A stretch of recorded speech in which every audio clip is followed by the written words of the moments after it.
اور ان افسران پر الزام ہے کہ یہ سندھ کے وزیر اعلیٰ مراد علی شاہ کے جہاز میں فیملی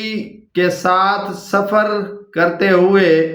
اسلام آباد سے کراچی کیوں آئے اور محکموں سے اجازت کیوں نہیں لی۔ ان دونوں افسران میں جو شامل ہیں ان میں پی ایم ایس کیڈر کے سیکشن آفیسر سید سرفراز علی شاہ، انہوں نے سوچا ہوگا کہ مراد علی شاہ ان کے رشتہ دار ہیں، سید ہیں، تو میں بھی کیوں نہ اس بیتی گنگا سے نہا لوں یا اپنے ہاتھ دھو لوں۔ سندھ ہاؤس کے پروٹوکول آفیسر وہ بھی واجد علی شاہ ہیں، انہوں نے بھی سوچا ہوگا کہ مراد علی شاہ ان کے رشتہ دار ہیں، اور انہوں نے فراد علی اور جو واجد علی شاہ ہیں انہوں نے اجازت لیے بغیر اسلام آباد سے کراچی کا سفر کیا،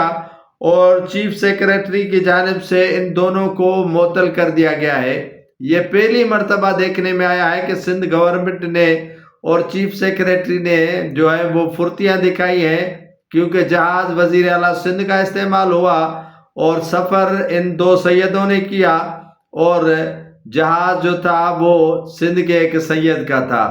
تو معطل کرنے والا بھی سید ہے، یعنی تینوں طرف جو ہے وہ سید ہی سید ہے۔